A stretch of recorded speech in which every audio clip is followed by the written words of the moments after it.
রহিম, প্রিয় শিক্ষার্থীরা কেমন আছো? আশা করি ভালো আছো।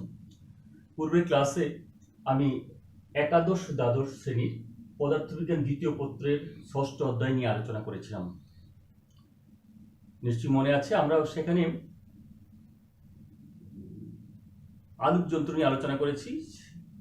ষষ্ঠ অধ্যায়ের আলোক যন্ত্রের সরল অনুবীক্ষণ যন্ত্র নিয়ে। সরল অনুবীক্ষণ যন্ত্রে একটা মাত্র লেন্স দিয়ে তৈরি করা হয়েছিল, কিন্তু সেই সরল অনুবীক্ষণ যন্ত্রে যে বিবর্তনের রাশিমালা আমরা বের করেছিলাম, এবং বিবর্তন যদি হয়ও সেটা দিয়ে আসলে বেশি বিবর্তিত করা যায় না, সামান্য বিবর্তিত হয়, এবং স্বাভাবিক লেখা দেখার জন্য বা ক্ষুদ্র জিনিসগুলি দেখার জন্য আমরা ব্যবহার করে থাকি। এখন অতি ক্ষুদ্র বস্তুগুলিকে দেখার জন্য আমরা আজকে যৌগিক অনুবীক্ষণ যন্ত্র নিয়ে আলোচনা করব। আমরা যৌগিক অনুবীক্ষণ যন্ত্রের চিত্র এখানে একটা কাঠামো দাঁড় করিয়েছি। তোমরা তোমাদের ল্যাবরেটরিতে যে অনুবীক্ষণ যন্ত্রগুলি দেখো সেগুলি মূলত যৌগিক অনুবীক্ষণ যন্ত্র। তো এই যৌগিক অনুবীক্ষণ যন্ত্রে এত কাঠামোর মধ্যে আসলে মূলত দুইটা লেন্স ব্যবহার করা হয়। একটা হলো এখানে বস্তুর কাছে যে লেন্সটা থাকে সেটাকে বলা হয় অভিলক্ষ। অভিলক্ষ মানে অবজেক্ট, অবজেক্টের ও, এবং আমরা যেদিকে চোখ দিয়ে দেখি সেখানে যে একটা আইপিস ব্যবহার করা হচ্ছে সেটা হচ্ছে অভিনেত্র, সেটাকে ই দিয়ে প্রকাশ করা হয়। আর যদিও দুইয়ের অধিক লেন্স আমরা ব্যবহার করে থাকি, এগুলি মূলত আসলে আমরা যখন ব্যবহার করি তখন মূলত একসাথে দুইটা লেন্সই ব্যবহার করি। অন্যান্য লেন্সগুলি এটা ক্ষমতা বৃদ্ধি করার জন্য বা হ্রাস করার জন্য সাধারণত ব্যবহৃত হয়। আর সেখানে একটা মিরর ব্যবহার করা হয়, মিরর দিয়ে তাকে বস্তুটাকে উজ্জ্বল করা হয়। হ্যাঁ, উজ্জ্বল করা হয়। এইটার যে আলোক ক্রিয়াটা সেটা আমরা দেখতে পাই মূলত এখানে দুইটা লেন্স। তোমাদের বইয়ে আছে যে চিত্রটা দেখো, দুইটা লেন্স ব্যবহার করছে। এটা হচ্ছে অভিলক্ষ এবং এটা হচ্ছে অভিনেত্র। অভিলক্ষ লেন্সটা হলো ছোট, অভিনেত্রের লেন্সটা হলো বড়। এটা ক্ষুদ্র উন্মেষ বিশিষ্ট আর হচ্ছে বড় উন্মেষ বিশিষ্ট। এখন আমাদের এই লেন্সটাতে আমরা যদি দেখি, প্রথমে যে বস্তুটা আছে পি কিউ, অভিলক্ষের সামনে বস্তুটা পি কিউ, ক্ষুদ্র একটা বস্তু, সেটাতে দুইটা আলোক রশ্মি প্রতিসরিত হয়ে P1Q1 বিম্ব সৃষ্টি করেছে। P1Q1 বিম্বটা এই পি কিউ বস্তুর চেয়ে বড়, তার মানে একবার বিবর্ধিত হয়েছে।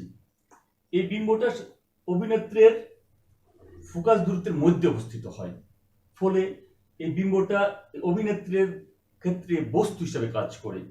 যেহেতু ফোকাস দূরত্বের মধ্যে, সুতরাং সেই বস্তুটা দ্বারা সৃষ্ট বিম্বটা হয় অবাস্তব, এবং সেই অবাস্তব বিম্বটা হলো P2Q2, যেটাকে আমরা চূড়ান্ত বিম্ব বলি।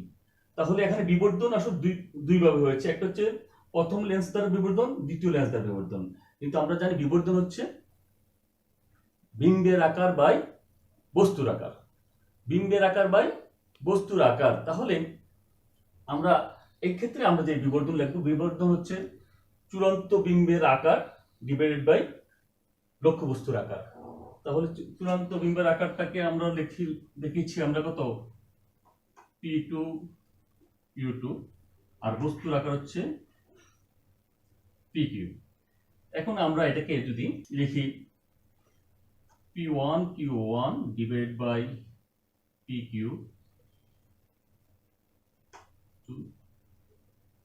P2Q2 ডিভাইড বাই P1Q1 এভাবে লিখতে পারি। তাহলে P1Q1 হলো প্রথম বিম্বের আকার। তাহলে প্রথম বিম্বের আকার দিয়ে আমরা গুণ এবং ভাগ করে দেওয়াতে এখানে দেখা যাচ্ছে এটাকে আমরা লিখতে পারি, এই বিবর্তনটাকে আমরা m দ্বারা প্রকাশ করে থাকি মূলত। এটাকে আমরা লিখতে পারি M1 M2। তার মানে চূড়ান্ত বিম্বটা দুইটা বিবর্তনের পরে চূড়ান্ত বিম্বটা পেয়েছি। এখন তাহলে আমরা m সমান পেলাম M1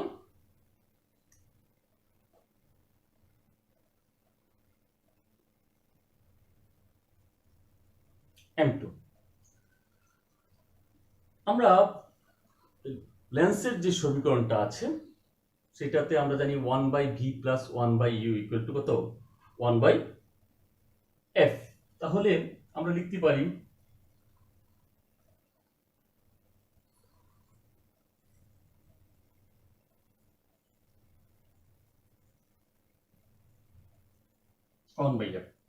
যেহেতু দুইটা লেন্স, আমরা অভিলক্ষের ক্ষেত্রে যদি এই সূত্রটা ব্যবহার করি তাহলে এটাতে BU, U, F দিতে পারি।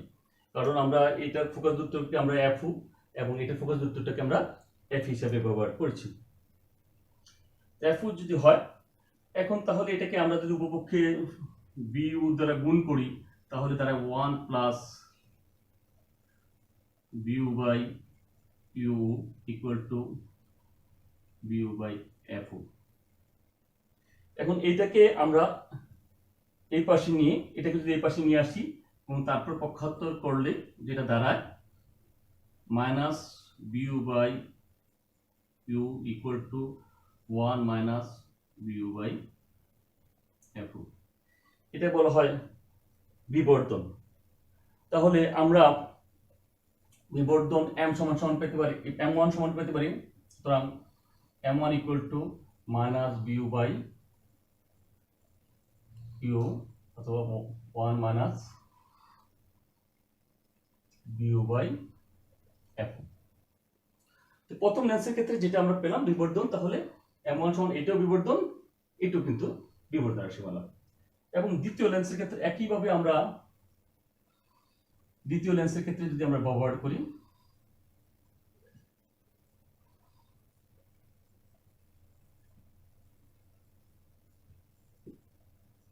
m2 ইকুয়াল টু হবে minus v by u equal to 1 minus v by f লিখতে পারি। তাহলে 1 নং সমীকরণটাকে আমরা কিভাবে লিখতে পারি? সুতরাং 1 নং থেকে আমরা কি পাবো? m equal to minus v by u into minus v by u, অথবা লিখতে পারি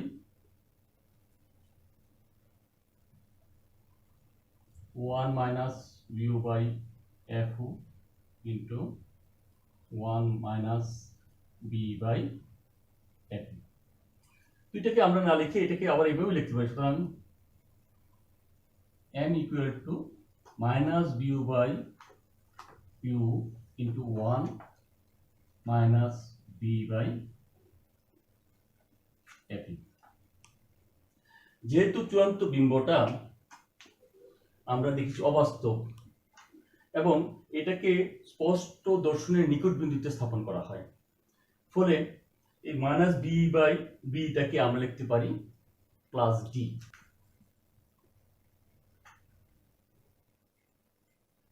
minus v by u into 1 plus v by f. এটি হলো আমরা অনুবীক্ষণ যন্ত্রের বিবর্ধনের রাশিমালা। তাহলে দেখলাম আমরা আসলে বিবর্ধন m equal to minus v by u 1 plus d plus f d by f. এই ডি এর মান বসিয়ে এফ এর মান বসিয়ে এফ এর মানটা বসিয়ে বিউ এবং ইউ এর মান জানা থাকলে আমরা বিবর্ধন m এর মান বের করতে পারি। এছাড়া আমরা যে নল দুটাকে যে নলের মধ্যে স্থাপন করা সেই নলের দৈর্ঘ্যটা আমার ব্যবহার করতে হয়। নলের দৈর্ঘ্যটা আসলে এইখান থেকে এই পর্যন্ত, এই থেকে এই পর্যন্ত, আসলে এই জায়গা থেকে এই জায়গা পর্যন্ত, এটাকে আমরা এল দিয়ে প্রকাশ করি।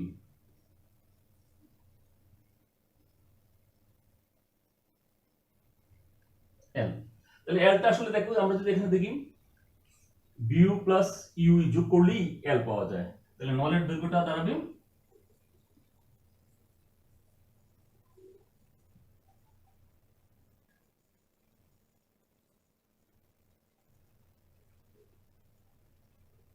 ইউ। এই দুইটা সূত্র দিয়ে আমরা যৌগিক অনুবীক্ষণ যন্ত্রের নলের দৈর্ঘ্য এবং বিবর্ধনের রাশির মান বের করতে পারবো। আমাদের এই ক্ষেত্রে তোমাদের যে পরীক্ষার যে অঙ্কগুলি আসবে সেইগুলিতে সাধারণত দেখা যায় তোমাকে এই দুইটা লেন্সের ফোকাস দূরত্ব দেওয়া আছে, তারপর বস্তুর দৈর্ঘ্য দেওয়া থাকে, চূড়ান্ত বিম্ব বের করতে বলে। তাহলে সেক্ষেত্রে তোমাকে এই সূত্রটা ব্যবহার করে প্রথমে বস্তুর দূরত্ব থেকে বিম্বের দূরত্ব বের করবে, সেটা আবার এল ব্যবহার করে আবার এই সূত্রটা ব্যবহার করে বিউ বের করবে, তারপর এই সূত্রটা ব্যবহার করে তোমরা ইউই মান বের করবে, তারপর চূড়ান্ত বিম্বের বের করতে পারবে। তো আবার উল্টোভাবে এটা এসে থাকে সাধারণত তোমাদের দেখবে যে চূড়ান্ত বিম্বের দূরত্ব দেওয়া আছে, অর্থাৎ ভিই এর মানটা দেওয়া আছে। বিই এর মানটা দেওয়া থাকলে তোমাকে ইউ এর মানটা বের করতে বলছে। আমাদের যেভাবে দেওয়া থাক না কেন, আমাদের চিন্তায় যদি এই সূত্রটা থাকে, যখন আমরা এই লেন্সের জন্য ব্যবহার করব তখন সূত্রটা হবে 1/VE plus 1/UE equal to 1/FE। আবার যখন এই লেন্সের জন্য ব্যবহার করবো তখন হবে ও মানে অবজেক্টের জন্য, ই মানে অভিনেত্রের জন্য। সেটা ব্যবহার করে আমাকে, এবং এটা ব্যবহার করে তারপর ফাইনালি আমরা বিবর্ধনের মানটা আমরা বের করতে পারি। তাইলে আমরা এর থেকে দেখলাম যে সরল অনুবীক্ষণ যন্ত্রে যেমন সহজভাবে বের করা যায় এবং সেটার বিবর্ধন ছিল কম। আর এই ক্ষেত্রে আমাদের প্রক্রিয়াটা একটু জটিল হলেও এটাতে আমরা সেই ক্ষুদ্র ভাইরাসগুলিকেও আমরা দেখতে পাই, এবং সেখান থেকে বিশাল বিশাল বিবর্ধনের রাশিমালা অনেক 10 গুণ আর 20 গুণ 50 গুণ 100 গুণ পর্যন্ত আমরা পেতে পারি। তো আমরা এটার সাহায্যে আমরা যখন অঙ্ক করব তখন হয়তো আমাদের আরও কনসেপশনটা ক্লিয়ার হবে। আমার এই ক্লাসটি যদি তোমাদের ভালো লেগে থাকে তাহলে ভিডিওটিতে একটি লাইক দাও এবং এই চ্যানেলটি সাবস্ক্রাইব করো। পরবর্তীতে নিয়মিত ক্লাস পাওয়ার জন্য বেল আইকনটি চাপতে ভুল করো না যেন। ধন্যবাদ সবাইকে।